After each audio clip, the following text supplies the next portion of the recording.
Hadislarni yodlash uslubi bo'yicha tavsiya. Hadislarni yodlashda qanday yodlanadi? Mana matn berildi, qo'lingizga berildi. Kitob ham nashr qiling, Arba'in o'zi. Kitobini topib o'qisanglar ham bo'ladi. Matnni oldingiz, biz internetga berib ham boramiz inshaalloh. Oldingiz birinchi bo'lib hadisni matnini, agar arabcha matnini o'qiy olsangiz, ovoz chiqarib o'qishingiz kerak. O'zbekchasini o'qisangiz, o'zbekchasini ham ovoz chiqarib o'qiganda yaxshi yodlanadi. Ichingizda o'qib qo'ysangiz, unaqa yodlanmaydi. Ham sekin, ham bo'sh bo'ladi.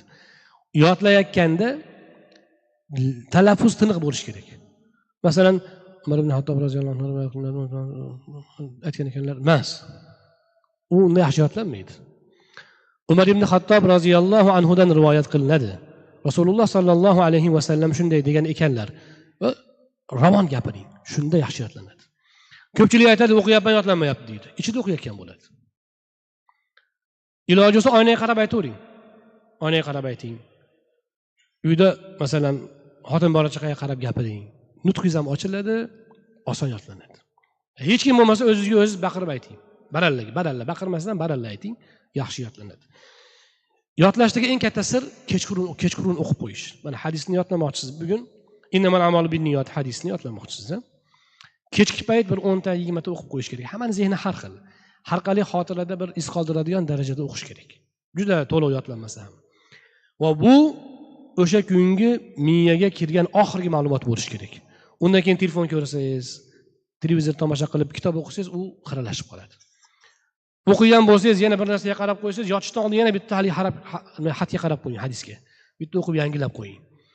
To'yinki oxirgi kirgan ma'lumot shu bo'lsin, yodlamoqchi bo'lgan matn bo'lsin. Ertasiga ertalab birinchi qiladigan ishingiz ham shu bo'lsin. Tahorat qilib kelib, namozni o'qib yoki namozdan oldin bo'lsa, o'tirib birinchi qiladigan ish kechki paytki hadisni o'qish. Agar shundoq qilib, masalan, bir haftada 2-3 ta hadis o'tsa, bitta hadis o'tsa, shuni bir hafta davomida shundoq qilsangiz aniq yodlanib qoladi, inshaalloh. Yodlanmasligi juda kamdan kam bo'ladi. Xotiraning xususiyati, xotira ikki xil xotira bo'ladi. Vaqtincha xotira bo'ladi, keyin davomiy xotira bo'ladi. Vaqtincha xotira odatda ma'lumotni birinchi saqlab qolish xizmatini bajaradi. Bitta ma'lumot kirdi, darrov saqlab oladi. Uni keyin xotira kutadi. Qayta murojaat qiladimi, qilmaydi. Birovning raqamini yodlaysiz, bilib olasiz, necha raqamingiz desa 8899 deydi misol uchun. Desa, ha deysiz, ketdingiz. O'sha vaqtda telefon qildingiz, qaytib ishlatmadingiz, esdan chiqib ketadi. Siz ertasiga ham o'tirib kechagi Ahmadjon nomeri necha edi? Ha, 8899 midi? Ha, deb o'zingiz qaytadan ma'lumotingizni kavlasangiz, xotira bu xo'jayinga kerak bo'ladigan ma'lumot ekan bu deydi. Yana so'raydi bir hafta 10 kundan keyin deydi. Uni keyin abadiy davomiy xotiraga joylaydi.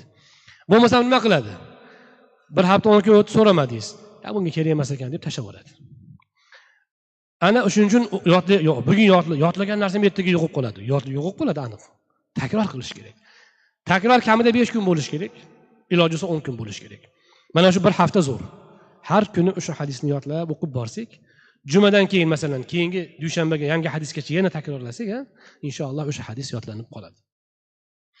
Yodlagandan keyin hadisni mustahkam joylayman degan kishilar bir ma'lum adadni vazifa qilib olish kerak. Masalan, shu hadisni yodladingiz, o'zbekchasinimi, arabchasinimi yoki ikkalasinimi? O'sha hadisni, o'sha matnni, o'sha 20 ta o'qish, misol uchun. Qanday o'qiladi? Buni o'qish shundoqki, masalan, 5 mahal namoz o'qiymiz, to'g'rimi? Bomdoddan keyin 5 ta, peshindan keyin 5 ta yoki 2 ta. 2 tadan o'qisangiz ham 10 ta o'qib qo'yasiz. Yana bir vaqt ajratib o'qib qo'yasiz 10 ta. O'sha qayta kun bo'yi 2-3 kun qayta murojaat qilsangiz, haligindek hofiza, zehn uni davomiy xotiraga joylab qo'yadi. Xo'p, keyin o'sha birovga aytib berib tursangiz, inshaalloh matnini, inshaalloh nihoyatda go'zal bo'ladi. Bu bizga muhaddislarimizning qadrini ham eslatadi.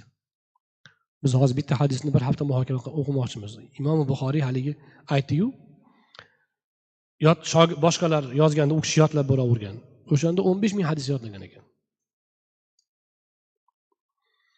14 yoshlar vaqti bo'ladi Imom Buxoriy ustozni oldidan chiqib ketganda bir katta muhaddis tashrif buyurgan bo'ladi. Chiqqan bolani ko'rdingmi hozir yosh yigitni desa, yo'q, 70 ming hadisni yoddan biladi shu deydi.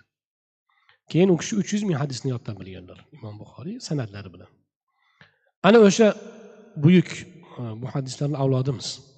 Alloh nasib qilsa, juda biz minglab bo'lmasa ham shu 40 ni yodlab olsak ham inshaalloh juda katta foyda bo'ladi.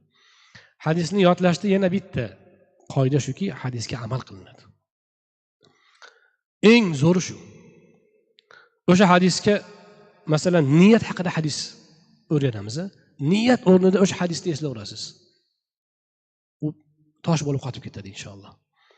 Ana o'sha amal bilan yodlash. Imom Buxoriy aytganlarki, biz hadislarni, Imom Ahmad ham aytganlar, biz hadislarni amal bilan yodlardik.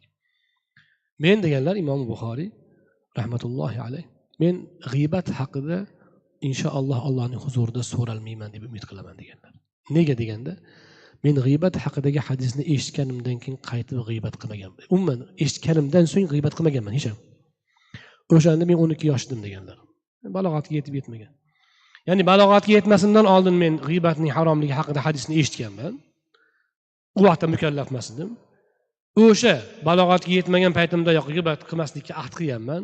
Shu bo'yi men g'iybat qilmaganman umuman. Inshaalloh Allohning huzurida bundan so'ralmayman deb umid qilaman deganlar. Ana shundoq amal bilan yodlab boriladi.